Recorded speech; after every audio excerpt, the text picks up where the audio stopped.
अस्सलाम वालेकुम, मां आहियां असलम हैदर। अॼु इंता यह मामलो सिंध हाई कोर्ट मां पीपल्स पार्टी जे सेनेटर ज़मीर घुमरो केनाल नारे मामले चोलिस्तान केनाल इन ते स्टे वरितो आहे ऐं उहो जेको स्टे आहे उन में उन जो चवणु आहे त हुन अदालत खे ॿुधायो त इरसा जी जेकी जोड़ जक आहे उहा गैर क़ानूनी आहे। उन जे करे इरसा जेको सर्टिफिकेट जारी कयो आहे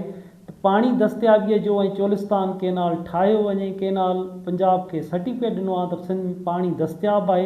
मौजूदु आहे। उन जे करे उहो बि गैर क़ानूनी आहे, छो जो उन जी जेकी जोड़ जक आहे, जेकी तश्कील आहे इरसा जी, उहा गैर क़ानूनी इन लाइ आहे जेके उते ॿुधायो वियो आहे ज़मीर घुमरो त 2014 ताईं वफ़ाक़ी जेको नुमाइंदो हूंदो हो उहो सिंध मां हूंदो हो ऐं उनखां पोइ उन ते अमल न थियो 2014 खां पोइ, जंहिंखां पोइ 2017 में ऐं हुन इन ते सिंध हाई कोर्ट उन ते फ़ैसिलो ॾिनो, उते चैलेंज कयो वियो ऐं सिंध हाई कोर्ट जे फ़ैसिले खे वरी वफ़ाक़ी हुकूमत पारां सुप्रीम कोर्ट में चैलेंज कयो वियो, पर सुप्रीम कोर्ट उन वफ़ाक़ी हुकूमत जे उन चैलेंज खे डिसमिस कयो ऐं सिंध हाई कोर्ट वारो उहो फ़ैसिलो उन खे बरक़रार रखियो त वफ़ाक़ी नुमाइंदो इरसा जो सिंध मां हूंदो। हाणे 2000 ही सुप्रीम कोर्ट जो ही आर्डर अची वियो त ही वफ़ाक़ जी डिसमिस थी वई। सवाल पैदा उन टाइम में ते थिए थो त छा अॼु 2017 ऐं अॼु उन खां पोइ 2025 इन समूरे वक़्त में ज़मीर घुमरो साहब वरी अदालत जे इन फ़ैसिले ते अमल न कयो वियो त छा हुकूमत इन ते सिंध हुकूमत ज़मीर घुमरो ऐं ॿिया विया मथी सतह ते ताईं सिंध जो जेको वफ़ाक़ी नुमाइंदो सिंध मां न पियो थिए। हाणे जॾहिं हिन वक़्तु पाणीअ जी तमामु वॾी तहरीकूं हलनि पियूं, तमामु वॾा एहतजाज हलनि पिया, उन में हिकु ख़बर साम्हूं अचे थी त ज़मीर घुमरो स्टे वठी छॾियो आहे केनालनि ते कमु, हाई कोर्ट हुकुम ॾेई छॾियो आहे त हाणे बंदि कयो ऐं कमु न थींदो। जॾहिं त चयो वियो त हुकुम कमु हले ई नथो, पर हाणे चयो थो वञे त कमु हले पियो, हाणे कमु न हलंदो, अदालत जो इहो हुकुम आहे। असीं जॾहिं हिन मामले खे ॾिसूं था त इन खां अॻु में जेको ज़िक्र कयो वियो आहे ज़मीर घुमरे तरफ़ां त हू उन खां अॻु में सुप्रीम कोर्ट वियो हो जॾहिं ॿिटे निज़ाम जो माना हाणे इन ते जेके माज़ीअ जी हक़ीक़तूं आहिनि उहे मां तव्हांजे साम्हूं थो रखां, छो जो उन सुप्रीम कोर्ट में मां बि रिपोर्टिंग करे वियो हुअसि ऐं मां बि उते ज़मीर घुमरो साहिब सां गॾु असां मौजूदु हुआसीं। जॾहिं ही मामिलो सुप्रीम कोर्ट में ज़मीर घुमरो ॿिटे निज़ाम वारो खणी आयो, जंहिंखे दोहरा निज़ाम ऐं बल्दियाती निज़ाम चवंदासीं, शहर ऐं ॿारड़ियूं धार करणु आयो, चौधरी इफ़्तिख़ार जी उहा कोर्ट ई जेको तमामु वॾा स्टैंड वठंदी, सो मोटो एक्शन, तमामु वॾा इदारा आहे, उहो सभिनी खे थरथले विझी छॾींदी। उन कोर्ट में पाण एक्सेप्ट कयो ज़मीर घुमरो बैरिस्टर जेको अॼु पीपल्स पार्टी जो सेनेटर आहे, उन टाइम सिंध हुकूमत जे पीपल्स पार्टी जे ख़िलाफ़ु उते ॿिटे निज़ाम जे ख़िलाफ़ु आयो हो ऐं सिंध हुकूमत जो वकील वरी सिंध हुकूमत उन जे हिमायत में आई। पर चौधरी इफ़्तिख़ार हिकु तमामु वॾो स्टैंड वठंदड़ माण्हू चयो ऐं कानून जी रखवाली कंदड़ ऐं फॉलो कंदड़ ऐं अवाम जो छा थो अवाम सोचे, उन उते एक्सेप्ट कयो त सिंध जो माण्हू रोडनि ते आहे। ही ज़मीर घुमरे जी कामयाबी न हुई, ही सिंध जे माण्हूअ जी उन टाइम कामयाबी हुई जॾहिं चौधरी इफ़्तिख़ार कोर्ट में चयो चीफ जस्टिस त सॼी सिंध बंदि आहे, सॼी सिंध जो माण्हू रोडनि ते आहे, एहतजाज करे पियो, छो था सिंध जे माण्हुनि खे वेरायो शहरनि में ॿारड़ियुनि में ग़लति गैर क़ानूनी निज़ाम आणे था। मुकमल तौर ते ज़मीर घुमरो खे उन सपोर्ट कई, इन खे अॻियां रखी करे त सॼी सिंध रोडनि ते आहे, सिंध एहतजाज करे पई। उन टाइम ॿिटे निज़ाम जो मामिलो, पाणीअ जी तहरीक, पाणीअ जो अञा वॾो मामिलो आहे, तमामु वॾो सीरियस मामिलो। हाणे उन टाइम चौधरी इफ़्तिख़ार वारी कोर्ट, अॼु 6वीं आईनी तरमीम खां पोइ अॼु वारी कोर्टूं, हाणे ही जेको स्टे वरितो वियो आहे, असीं इन ते अगरि नंढिड़ो डिस्कस कयूं त छा उहा कोर्ट ऐं 6वीं आईनी तरमीम वारी कोर्ट में कुझु फ़र्क़ु आहे? त अगरि असीं इहे ॾिसूं था त 2007 ही जेको अॼु जो स्टे आहे, इन स्टे खे लाज़मी आहे त वफ़ाक़ी हुकूमत इन मामले खे, छो जो उनखे धुर ठाहियो वियो आहे, ठाहिण त पंजाब हुकूमत खे घुरिजे हा, छो जो उन केनाल उहे कढी रहिया आहिनि, पर अगरि हिन मामले ते अगरि हू सुप्रीम कोर्ट जी आईनी अदालतुनि में सुप्रीम कोर्ट वञनि था, हिन मामले खे जेको स्टे आहे उनखे सुप्रीम कोर्ट रद्द करे थी ऐं उहो हुकुम जारी करे थी त केनालनि ते पाणी जो जेको दस्तियाब वारो सर्टिफिकेट आहे उहो ठीकु आहे इरसा जो, ऐं जेको स्टे आहे सिंध हाई कोर्ट जो उहो ग़लति आहे, ऐं इन ते कमु जारी रखियो वञे। त तव्हां छा था सम्झी सघो त छा सुप्रीम कोर्ट जे उन ऑर्डर खां पोइ जेके सिंध में तहरीकूं ऐं एहतजाज हलंदियूं पीपल्स पार्टी जे ॿियूं जेके वफ़ाक़ी जमायतूं आहिनि उहे किथे वञी बीहंदियूं? सिंध जे माण्हुनि जी उन तहरीकुनि खे छा चयो वेंदो त सुप्रीम कोर्ट जे फ़ैसिले जे ख़िलाफ़ु एहतजाज पिया कनि, हीअ दहशतगर्दी कनि पिया, हीअ गैर क़ानूनी कमु पिया कनि, इन क़िस्म जूं इहे शयूं ख़तरनाक। इन माना अॼु जो जेको स्टे आहे वक़्ती तौर ते त असीं सम्झूं था त जेको माण्हुनि जो क्रोध दांह एहतजाज आहिनि उनखे थधो करण लाइ हिकु हुरबो त थी सघे थो जेको ज़मीर घुमरो जे मार्फत स्टे वरितो वियो आहे, पर अॻियां हली इनखे कहिड़ो सिंध जे माण्हूअ खे धुॿण में विधो वेंदो।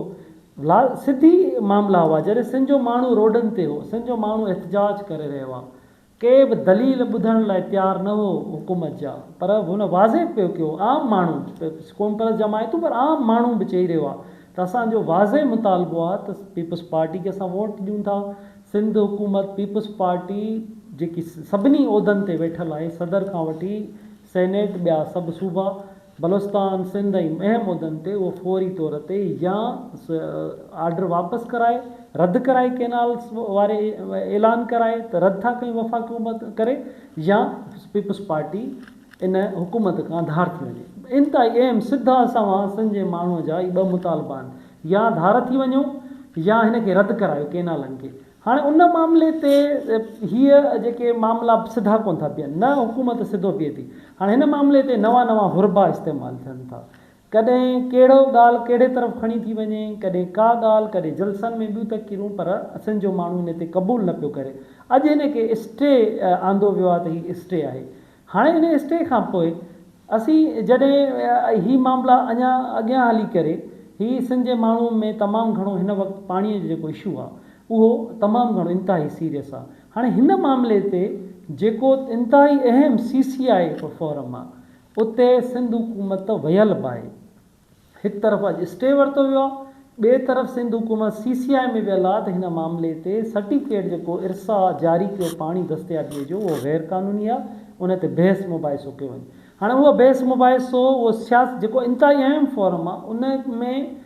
CM पुॼे हा, उते पंहिंजो मौक़ुफ़ रखे हा, सिंध हुकूमत पंहिंजो मौक़ुफ़ रखे हा, उन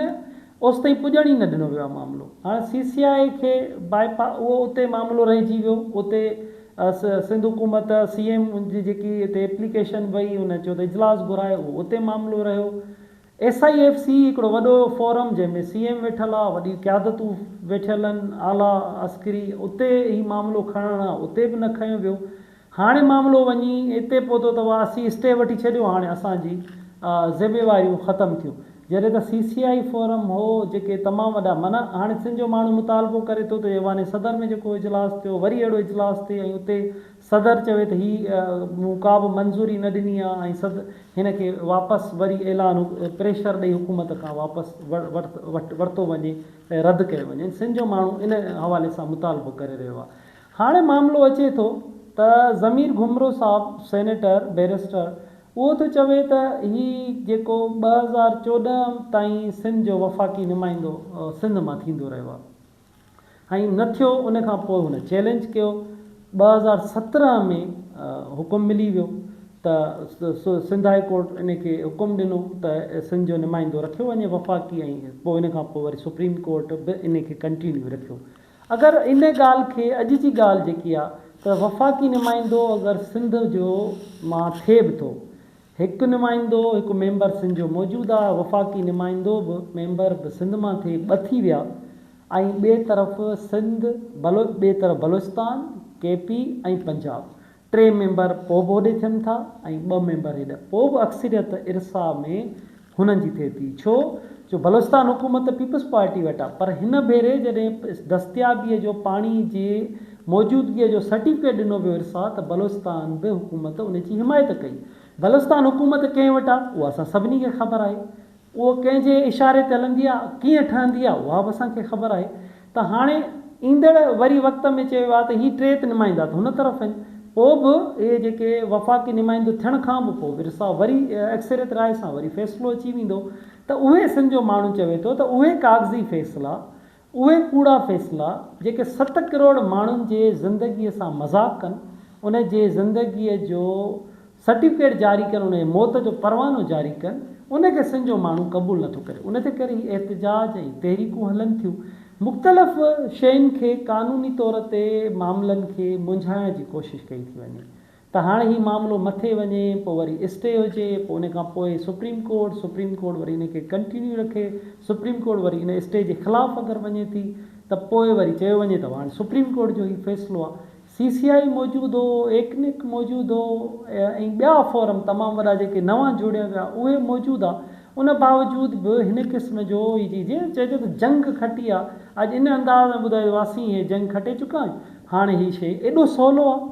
हीउ तमामु एॾो सवलो, एॾो बिल्कुलु सवलो न आहे। हीउ इंतिहाई सीरियस मामिलो आहे जंहिं मामले में तमामु वॾियूं ताक़तवर धुरियूं हिन में मुलविस आहिनि ऐं तमामु इंतिहाई अहम फ़ैसिला हिन में थियल आहिनि त चोलिस्तान जी 66 लख एकड़ ज़मीन खे आबाद कयो वेंदो। इन्वेस्टर्स उते अची चुका आहिनि, कमु करे रहिया आहिनि, 1.5 साल केनालनि ते कमु हलिया आहिनि ऐं उन खां पोइ वरी उन ते वाइदा थिया इन्वेस्टर्स सां त अचो तव्हांखे केनाल ज़रूरु मिलंदो। ॿिए तरफ़ 1991 जो मुआइदो, 45 ते त मुआइदे ते अमल न थियो। 1991 मुआइदे ते डाउन स्ट्रीम में पाणी खपे, हिन वक़्तु सोकड़ो आहे,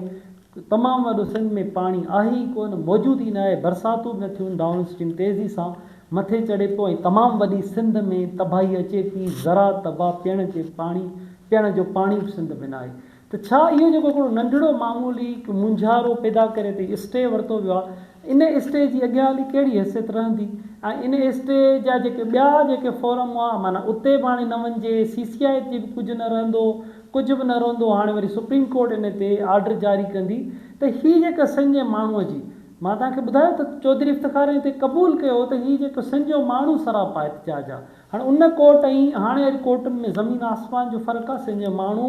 सियासी तौर ते हिकु मैच्योर पुरमन तहरीक हलाए रहियो आहे त उनजो पाणी न खसियो वञे ऐं ग़ैर क़ानूनी फ़ैसिला न कया वञनि, आइन खे अॻियां रखी करे फ़ैसिला कया वञनि। आइनी तौर ते जेको हक़ु आहे सिंध जो पाणीअ जो, उहो सिंध खे पाणीअ जो पंहिंजो हक़ु ॾिनो वञे। ग़ैर क़ानूनी को बि मथी सतह ते केनाल नथा ठही सघनि। हेठी जेके पुछड़ी वारा आहिनि उहे हमेशह परेशान रहंदा आहिनि ऐं अगरि मथां ठहिया विया त सिंध में पाणी पीअण जो बि न रहंदो। सो अॼोको जेको हीउ स्टे आहे इहा इंतिहाई अजीब क़िस्म जी नओं हुरबो इस्तेमालु कयो आहे जेको वक़्ती तौर ते त ज़रूरु माण्हुनि खे इहो ख़्यालु पैदा कराए सघिजे थो त ॾिसो हाणे असां त तव्हांजे लाइ वॾो कमु करे छॾियो, पर हीअ अॻियां हली तमामु वॾा मुंझारा ऐं हीअ मज़ाक़ आहे। वरी नई मज़ाक़ सिंध जे माण्हुनि सां कई वई आहे ऐं इन जे अॻियां हली करे के बि असांखे नतीजा सिंध जे हक़ में त नज़र नथा अचनि, पर सिंध जे जेके मुखालफ़त में ऐं सिंध जे ख़िलाफ़ु असांखे ज़रूरु नज़र अचनि था त अॻियां हली करे ही क़ानूनी तौर ते वरी ॿिया नवां मामला प्लानिंग्स ठाहे वरी सिंध जे ख़िलाफ़ु वरी फ़ैसिला कया वेंदा ऐं सिंध जो माण्हू अगरि उहो वीचारो रोडनि रस्तनि ते हूंदो त पोइ हुनखे चयो वेंदो त सुप्रीम कोर्ट जे ख़िलाफ़ु ऐं दहशतगर्दी आहे। हाणे मामलनि खे सिधो न पियो कयो वञे, मामलनि खे सोलो सिधो करे पाणी माहिर एक्सपर्ट्स विहारे ग़ैर क़ानूनी जेके केनाल ठहनि पिया, टेक्निकली तौर ते ग़लति कमु थियनि पिया, उन ते वेही पंहिंजे ग़लतियुनि खे क़बूल करे ऐं वरी नए तरीक़े सां, नए दग सां ऐं नए सही सां वरी हलण जी ज़रूरत हुई। पर उते वरी नवां हुरबा इस्तेमालु कया पिया वञनि, पर इहो फ़ैसिलो न पियो कयो वञे त हीउ ग़ैर क़ानूनी फ़ैसिलो आहे चोलिस्तान जो, केनालनि जो, असीं वापसि था वठूं। सिंध जो माण्हू पंहिंजो मुतमिन रहे ऐं सिंध जो माण्हू हाणे पुरसकून रहे, छो जो असीं ऐलान वापसि वठी छॾियो। उहे शयूं नथियूं थियनि, नवां मुंझारा पैदा कया पिया वञनि, जेके मुंझारा लाज़मी आहे हाणे जदीद दौरु आहे। हाणे सिंध जो उहो दौरु हाणे कोन रहियो आहे त जेके कंहिंखे अखियुनि में मिर्च विझी छॾिजनि ऐं ड्रामो करे छॾिजे। लाज़मी आहे इन सां अॻ में जेके माण्हू जीअं सुप्रीम कोर्ट में ज़मीर घुमरो साहिबु वियो सिंध जे हिन मामले ते, बिटे निज़ाम वारे मामले ते पीपल्स पार्टी ख़िलाफ़ु, त वरी माशाल्लाह उन खां पोइ वरी सेनेटर बि थी विया। पर मामिलो भले कहिड़े तरफ़ बि वञे थो, हिन अॼोको सुरखरू बि पाण खे भले सम्झे, पर असांखे जेको आहे सहाफ़ती जेको हीउ तजुर्बो रहियो आहे उन में हीअ जेके मामला आहिनि अञा वधीक सिंध खे अञा मुंझाईंदा ऐं सिंध जो सोलो ऐं सिधो रस्तो त सिंध हुकूमत पंहिंजो चिटो मौक़िफ़ CCI में रखे हा, हिन फ़ैसिले खे रद्द करायां या हिन ते ज़रूरु हुकूमत खे अल्टीमेटम ॾियां त ज़रूरु सिंध लाइ कुझु थी सघे पियो। महिरबानी।